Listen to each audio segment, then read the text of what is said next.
Bien que le parcours de l'âme soit ultimement illusoire du point de vue absolu, il possède une réalité relative au sein de laquelle se déploie un processus authentique d'évolution consciente.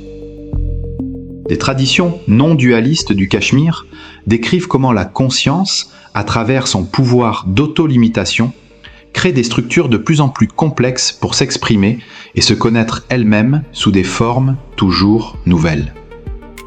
Ce processus évolutif n'est pas mécanique, mais guidé par une impulsion inhérente vers une expression et une reconnaissance de plus en plus complète.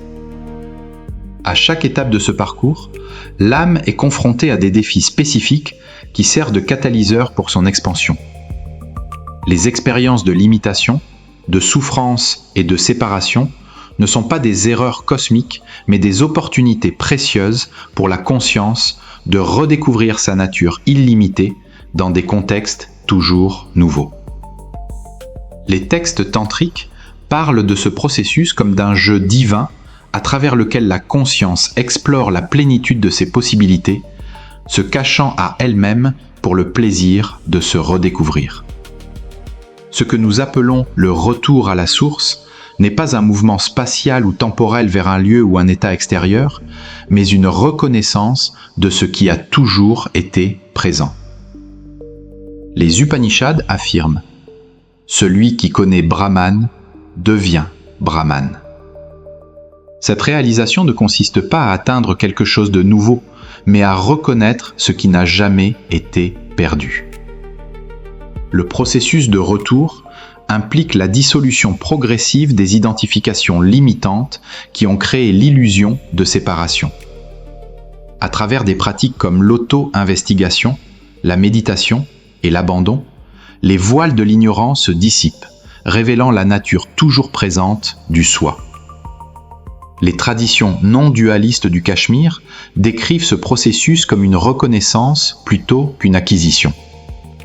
Cette reconnaissance peut survenir soudainement ou graduellement, mais elle transforme fondamentalement la relation de l'âme avec l'existence. Ce qui était perçu comme un parcours individuel est maintenant reconnu comme le jeu de la conscience unique.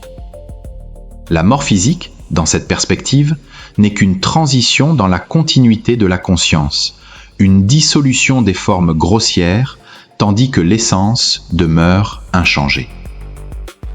Cependant, cette reconnaissance ne signifie pas la disparition immédiate de toutes les structures psychiques, émotionnelles et karmiques qui ont constitué l'expérience individuelle.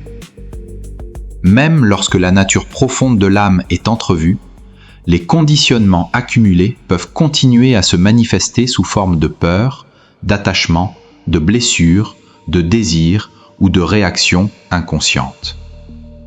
C'est pourquoi les traditions spirituelles distinguent souvent l'éveil comme intuition directe de la vérité et la stabilisation de cet éveil dans toutes les dimensions de l'existence. L'âme, en tant que point focal de manifestation, ne se contente pas de comprendre intellectuellement son identité avec la source. Elle doit laisser cette reconnaissance imprégner le corps, le cœur, la parole, la relation, l'action et la manière d'habiter le monde. Le retour à la source devient alors un processus d'intégration, où chaque couche de l'être est progressivement réalignée avec la conscience fondamentale. Les expériences ordinaires, aimer, perdre, travailler, créer, souffrir, pardonner, mourir symboliquement à d'anciennes identités, deviennent elles-mêmes des lieux de réalisation. La vie quotidienne cesse d'être opposée à la voie spirituelle. Elle devient le laboratoire vivant où la conscience apprend à se reconnaître dans toutes ses expressions. Dans cette perspective, l'âme n'est pas seulement appelée à se libérer de l'illusion, mais aussi à transfigurer sa relation au monde manifesté. Une compréhension incomplète de la non-dualité pourrait conduire à mépriser la forme, le corps, les émotions ou les relations, comme s'ils n'étaient que des apparences sans valeur. Une approche intégrative évite ce piège. Elle reconnaît que le monde est relatif sans être insignifiant, transitoire sans être vide de sens. Si la manifestation est le jeu de la conscience, alors chaque être, chaque rencontre et chaque épreuve possède une dignité sacrée. Le corps n'est plus une prison de l'âme, mais un temple temporaire à travers lequel la conscience goûte la densité, la sensation, la vulnérabilité et la présence incarnée. Les émotions ne sont plus seulement des obstacles à dépasser, mais des mouvements d'énergie pouvant être clarifiés, traversés et réintégrés dans une conscience plus vaste. Même la souffrance, sans être idéalisée, peut devenir un révélateur.